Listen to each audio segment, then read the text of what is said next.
अस्सलाम वालेकुम फ्रेंड्स। तो आज मैं आप लोगों के साथ शेयर करने वाली हूँ चिकन कटलेट की रेसिपी, जो कि बहुत ही इजी और यूनिक स्टाइल मैंने बनाकर तैयार की है, जिसे हम डेली बेसिस पे भी बनाकर तैयार करते हैं या फिर अफ्तार वगैरह में भी बनाकर इसे तैयार कर सकते हैं। तो आइए देखते हैं कि हमें चिकन कटलेट बनाकर किस तरीके से तैयार करना है। अब तक अगर आपने मेरे चैनल को सब्सक्राइब नहीं किया तो सबसे पहले सब्सक्राइब कर दें। तो यहाँ पर लिया है मैंने 250 ग्राम चिकन के पीसेस कुछ इतने बड़े बड़े हैं। आप चाहें तो इसकी कीमा भी ले सकते हैं या फिर मटन के कीमे वगैरह का भी आप यूज़ कर सकते हैं। तो चिकन को अब मैं डाल रही हूँ मिक्सी ग्राइंडर में और इसे कर लेना है हमें पीस के तैयार। पीस कर तैयार करना है। तो यहाँ चिकन को मैंने बहुत अच्छी तरीके से पीस कर लिया है तैयार, और आपको नज़र आ रहा होगा कि बिल्कुल मैंने इसे फाइन पीस कर तैयार किया है। इस पॉइंट पर मैंने चिकन का कीमा लिया है। अगर आप चाहें तो मटन वगैरह का भी कीमा लेकर इसे बिल्कुल बारीक पीस कर तैयार कर सकते हैं। तो यहाँ पर चिकन को मैंने अच्छी तरीके से पीस लिया है और बिल्कुल मैंने बारीक पीस कर इसे तैयार किया है। और अब यहाँ पर मैं डाल रही हूँ 1 चम्मच लहसुन अदरक का पेस्ट, और मैं डालने वाली हूँ कुछ पाउडर मसाले, जिसमें है धनिया पाउडर आधा छोटा चम्मच यहाँ पर ज़ीरे और काली मिर्च का पाउडर है, और यहाँ पर आधा ही चम्मच मैंने कश्मीरी लाल मिर्च का लिया है, और यहाँ आधा छोटा चम्मच मैंने गरम मसाले पाउडर का लिया है, और आधा चम्मच कुटी हुई लाल मिर्च। ये सारे मसाले जाएंगे इसी में। और साथ ही मैं यहाँ पर डालने वाली हूँ 1 चम्मच हरी मिर्च का पेस्ट, कि कबाब जो है हमारे बहुत ही टेस्टी बनकर तैयार हों। और अब मैं यहाँ पर डाल रही हूँ 1 चम्मच बटर डालने का मकसद ये है कि जो चिकन है वो बहुत ही ड्राई होता है, तो कबाब जो है बिल्कुल ड्राई बनकर तैयार होते हैं। आप इस पॉइंट पर अगर बड़े का कीमा वगैरह लेकर बनाकर तैयार करते हैं कटलेट, तो उसमें आपको बटर वगैरह या एक्स्ट्रा ऑयल डालने की कोई भी ज़रूरत नहीं, क्योंकि उसमें ऑलरेडी फ़ैट अवेलेबल होता है। इसमें चिकन है तो ये बहुत ही रूखा होता है, तो कबाब हमारे ड्राई ना हो, रूखे से तैयार ना हो, इसलिए मैंने यहाँ पर बटर का यूज़ किया। ब्रेड के स्लाइसेस लिए हैं, जिसे मैंने इसे अच्छी तरीके से भिगो देना है।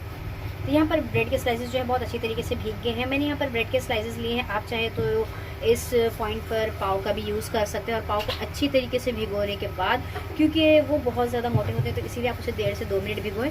यहाँ पर मैंने इसे पानी में डाला है और डालने के बाद निकाल लिया है। और भिगोने का मकसद ये है कि चिकन तो ऑलरेडी ही ड्राई है, और अगर ये भी मैं ऐसे ही डाल दूँ बगैर भिगोए, तो हमारे जो कटलेट है वो और भी ज़्यादा ड्राई बनकर तैयार होंगे। कटलेट सॉफ्ट बनकर तैयार हो, इसीलिए मैंने ब्रेड को भिगोकर यूज़ किया है। तो ये वो ब्रेड के स्लाइसेस है जिसे मैंने भिगोया था, और इसे मैंने इस तरीके से छोटे छोटे टुकड़े करके डालना है, और इसी चिकन को अच्छी तरीके से हमें कर लेना है मिक्स। इन सारी चीज़ों को हमें अच्छी तरीके से मिक्स कर लेना है। तो चिकन बहुत अच्छी तरीके से मिक्स हो गया है। मैं इसमें डाल रही हूँ हरा धनिया, जो मैं आपको दिखाना भूल गई थी, और इसे डालने के बाद मुझे अच्छी तरीके से करना है मिक्स। आप चाहें तो इस पॉइंट पर इसे रेस्ट पर भी रख सकते हैं, या फिर हाथों हाथ बनाकर भी तैयार कर सकते हैं। और इसे कर देना है कवर और रख देना है साइड में। अब मैं लगा रही हूँ हाथों पर ऑयल, और एक छोटा सा पोर्शन ले रही हूँ। तो मैंने बिल्कुल छोटा ही लिया है, बहुत ज़्यादा बड़े नहीं लिए, क्योंकि कटलेट मैंने बिल्कुल भी मोटे बनाकर तैयार नहीं करने हैं।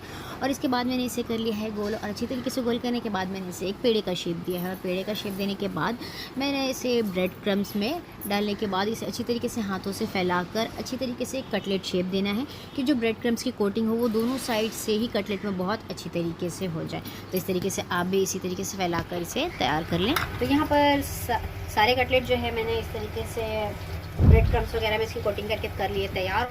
तो आप इस पॉइंट पर इसे फ्रीज़ करके रख लें, और जितना आपको यूज़ करना हो आप उतना ही रखें बाहर, और आधे घंटे पहले फ्रिज से बाहर कर लें, और उसके बाद इसे आप फ्राई कर सकते हैं इजीली। तो ये जो सारे एक्स्ट्रा जितने भी कटलेट्स हैं इसे मैं करने वाली हूँ फ्रीज़। तो आप इसे किसी एयर टाइट कंटेनर में, ध्यान रहे कि एक के ऊपर एक ना रखें, ओवर लेयर ना करें, कि ये आपस में चिपक सकती हैं। तो इसे आप किसी एयर टाइट कंटेनर वगैरह अच्छे से गर्म। और अब इस पॉइंट पर मैं डाल रही हूँ वो कटलेट जो मैंने बनाकर तैयार किए हुए थे, वो इस तरीके से हमें डाल देना है।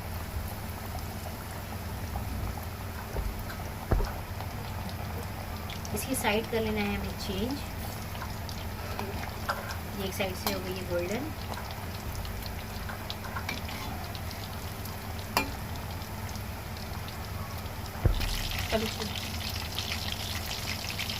दोनों साइड से हो गई है गोल्डन फ्राई, और इसे हमें निकाल लेना है इस प्लेट में। और बाकी के जो कटलेट्स मैंने रखे हुए थे साइड पे, उसे भी मैंने कर लेना है फ्राई। बाकी के भी सारे कटलेट्स में इसी तरीके से फ्राई करके कर लिए तैयार।